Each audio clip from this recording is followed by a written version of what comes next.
خداوند کے زندہ پاک کلام میں سے خروج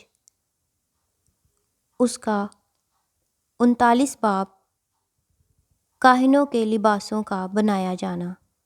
اور انہوں نے مقدس میں خدمت کرنے کے لیے آسمانی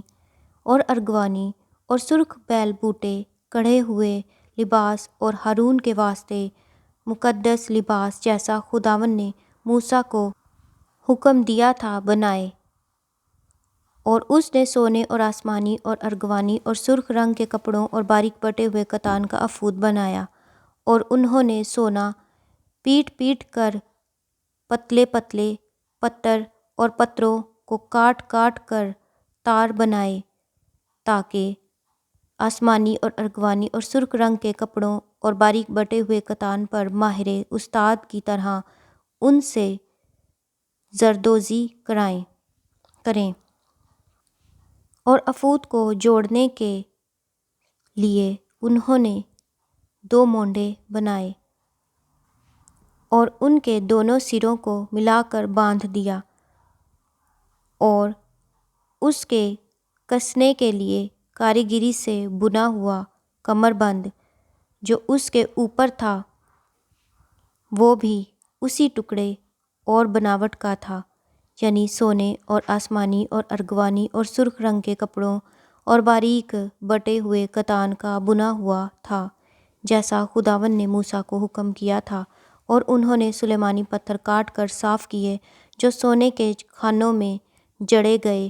اور ان پر انگشتری کے نقش کی طرح بنی اسرائیل کے نام کندہ تھے۔ اور اس نے ان کو افود کے مونڈھوں پر لگایا تاکہ وہ بنی اسرائیل کی یادگاری کے پتھر ہوں، جیسا خداوند نے موسیٰ کو حکم کیا تھا۔ سینہ بند کا بنایا جانا۔ اور اس نے افود کی بناوٹ کا سینہ بند تیار کیا جو ماہر استاد کے ہاتھ کا کام تھا، یعنی وہ سونے اور آسمانی اور ارغوانی اور سرخ رنگ کے کپڑوں اور باریک بٹے ہوئے کتان کا بنا ہوا تھا،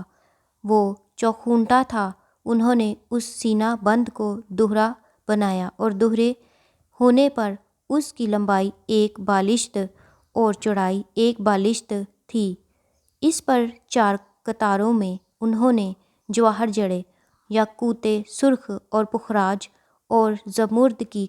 قطار تو پہلی قطار تھی، اور دوسری قطار میں گوہر شب چراغ اور نیلم اور ہیرا، تیسری قطار میں لشم اور یشم اور یاقوت، چوتھی قطار میں فیروزہ اور سنگ سلیمانی اور زبرجد۔ یہ سب الگ الگ سونے کے خانوں میں جڑے ہوئے تھے، اور یہ پتھر اسرائیل کے بیٹوں کے ناموں کے شمار کے مطابق 12 تھے، اور انگشتری کے نقش کی طرح 12 قبیلوں میں سے ایک ایک کا نام الگ الگ ایک ایک پتھر پر کندھا تھا۔ اور انہوں نے سینہ بند پر ڈوری کی طرح گوندھی ہوئی خالص سونے کی زنجیریں بنائیں۔ اور انہوں نے سونے کے 2 کھانے اور سونے کے 2 کڑے بنائے، اور دونوں کڑوں کو سینہ بند کے دونوں سروں پر لگایا، اور سونے کی دونوں گوندھی ہوئی زنجیریں ان کڑوں میں پہنائیں جو سینہ بند کے سروں پر تھے، اور دونوں گوندھی ہوئی زنجیروں کے باقی دونوں سروں کو دونوں خانوں میں جڑ کر ان کو افود کے دونوں مونڈھوں پر سامنے کے رخ لگایا۔ اور انہوں نے سونے کے 2 کڑے اور بنا کر ان کو سینہ بند کے دونوں سروں کے اس حاشیہ میں لگایا جس کا رخ اندر افود کی طرف تھا،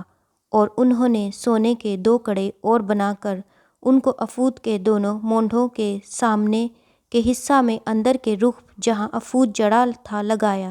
تاکہ وہ افود کے کاریگری سے بنے ہوئے پٹکے کے اوپر رہے۔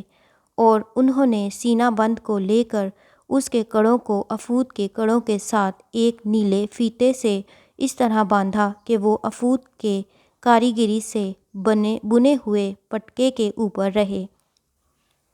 اور سینہ بند ڈھیلا ہو کر افود سے الگ نہ ہونے پائے، جیسا خداوند نے موسیٰ کو حکم دیا تھا۔